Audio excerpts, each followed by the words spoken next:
ഈ മഴയായിട്ട് ബന്ധപ്പെട്ടിട്ടുള്ള വിഷ്വലൈസേഷനുള്ള പാട്ടുകൾ, അതിൻ്റെ സംഗീതമൊക്കെ സൂപ്പർ ഡൂപ്പർ ഹിറ്റാണ്. ഒരുപാട് പാട്ടുകളുണ്ട്. മഴയിൽ രാത്രി മഴയിൽ ഒരു മഴപ്പക്ഷി പാടുമ്പോൾ പ്രണയമണിത്തൂവൽ കൊഴിയും പവിഴമഴ. ഞാൻ ഏറ്റവും കൂടി ഇഷ്ടപ്പെടുന്ന എം ജയചന്ദ്രൻ, അദ്ദേഹത്തിന്റെ പാട്ടുകളിലൊക്കെ മഴയായിട്ട്. തീർച്ചയായിട്ടും നമുക്ക് പെരുമഴക്കാലം എന്ന് പറയുന്ന സിനിമ നമുക്ക് മറക്കാനാവോ?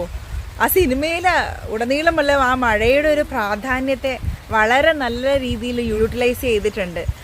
രാക്കിളിതൻ വഴി മറയും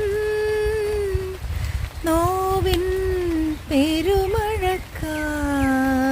അപ്പോൾ നമ്മളിപ്പോൾ ഒരു ചെറു പ്രായത്തിൽ തന്നെ കുട്ടികൾക്ക് നമ്മൾ ഈ ഒരു മ്യൂസിക് എഡ്യൂക്കേഷൻ, കലകൾ ഏതുമാവട്ടെ, ആ ഒരു രീതിയിലുള്ള എഡ്യൂക്കേഷൻ കൊടുക്കുമ്പോൾ അവരിൽ ഒരുപാട് ക്വാളിറ്റീസ് അവരറിയാതെ തന്നെ അവരിലേക്ക് വരുന്നുള്ളതാണ്.